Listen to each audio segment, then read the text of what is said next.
Denny Indrayana terlihat mulai panik sebenarnya ya dengan sayembara yang dia buat. Sekarang ada informasi katanya WA-nya dia itu diblok untuk hadiah itu. Ini mirip-mirip ya, kita tahulah pola permainan bosnya Denny Indrayana seperti itu ya, merasa dizolimi ya.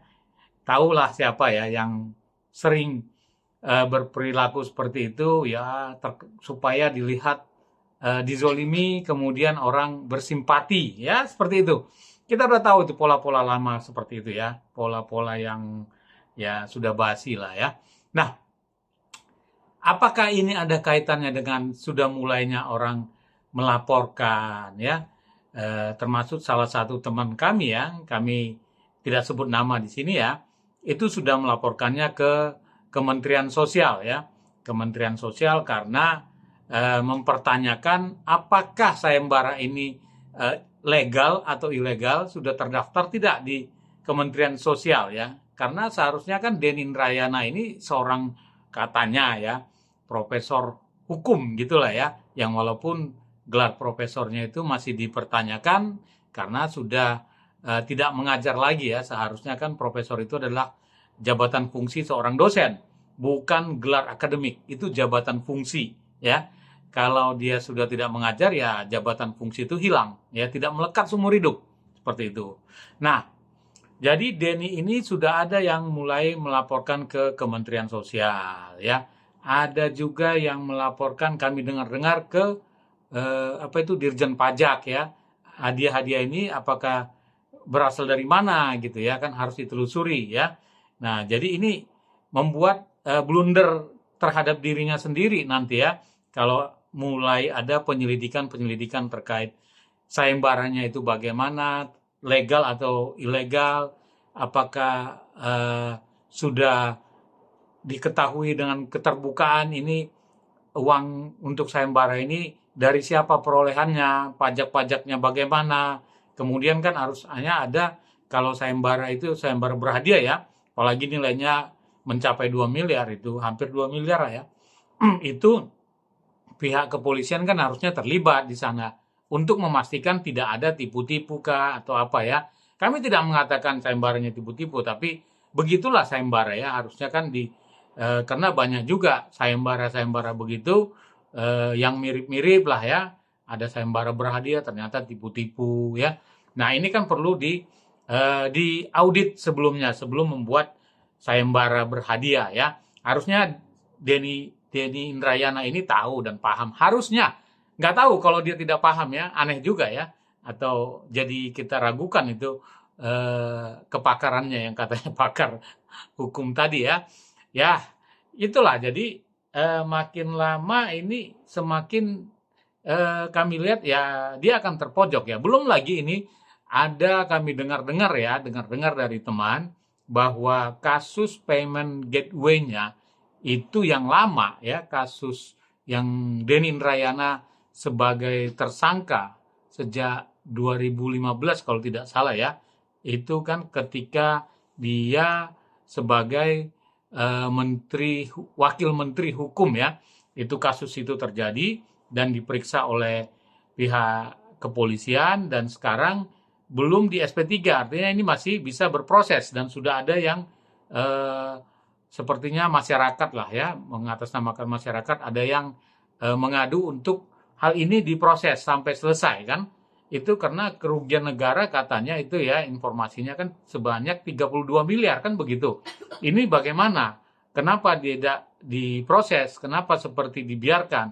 Nah, ini kan masyarakat juga merasa dirugikan karena itu uang negara, uang pajak ya, yang diduga dihitung ketika itu sebesar 32 miliar. Nah, ini kan akan menjadi bumerang lagi bagi Denny Indrayana yang tiba-tiba muncul, yang sebelumnya sudah terlupakan ya. Tetapi apa boleh buat, mungkin ya dalam skenario itu pemain cadangan yang tidak ada lagi ya, terpaksa mungkin ya Denny Indrayana ini masuk ke gelanggang ini ya, gelanggang ya skenario apa ya, ijazah-ijazah inilah, ijazahnya tadinya ijazah Pak Joko Widodo yang sudah sangat sulit untuk dibuktikan, sehingga bergeser ke ijazahnya Mas Gibran Rakabuming Raka, wapres kita. Nah, ini kan jadi sebuah tanda tanya, dan bukan tanda tanya lagi ini.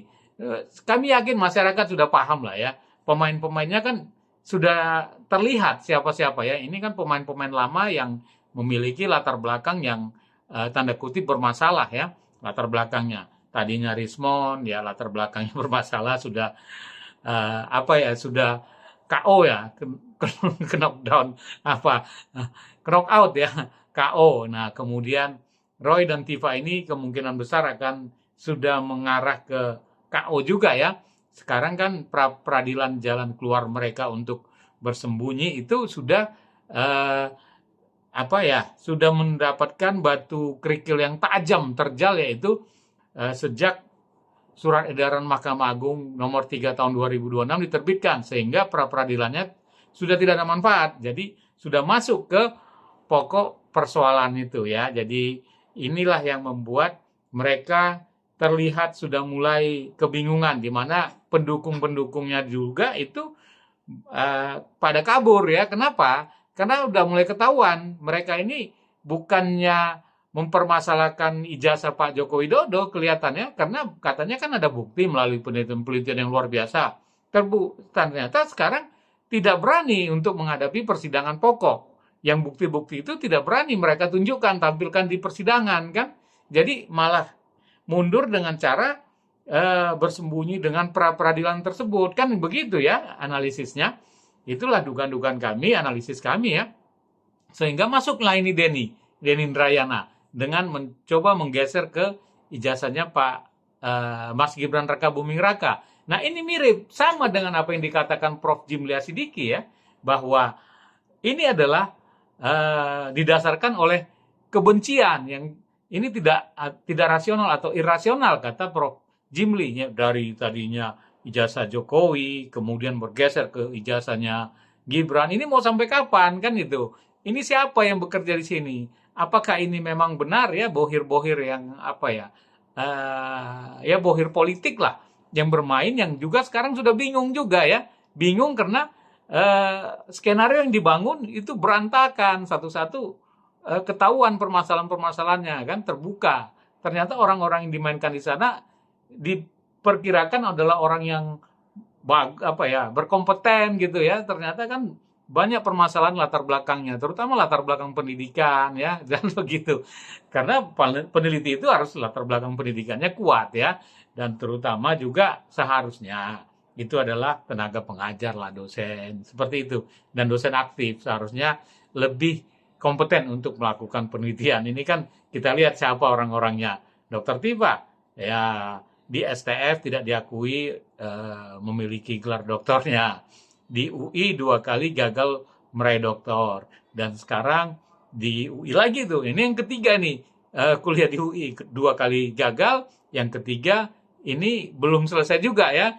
Ini tanda tanya ini, apakah mengundurkan diri juga gagal seperti yang 2 sebelumnya, dan di Unpad juga itu dengan jurusan yang katanya neuropolitika, ternyata tidak ada jurusan itu, dan itu pun belum selesai juga ya. Nah, masuk lagi Roy Suryo yang ternyata ini seharusnya ini drop out pada 2023 di Universitas Negeri Jakarta. Jadi gelar doktornya dipertanyakan, kok bisa drop out ya, drop out sesuai aturan rektor ya, peraturan rektor nomor 5 tahun 2022, seharusnya drop out pada Mei 2023, kok bisa ini menjadi doktor di 2024, kan itu juga dipertanyakan. Belum lagi Denny Indrayana ini, permasalahan dia banyak sekali ya, seperti yang kami sebutkan tadi, dan akan kita kuliti lagi satu persatu permasalahan-permasalahan mereka. Makanya janganlah ini bermain-main dengan ranah pendidikan, tetapi di akademik kita itu sebenarnya bermasalah ya.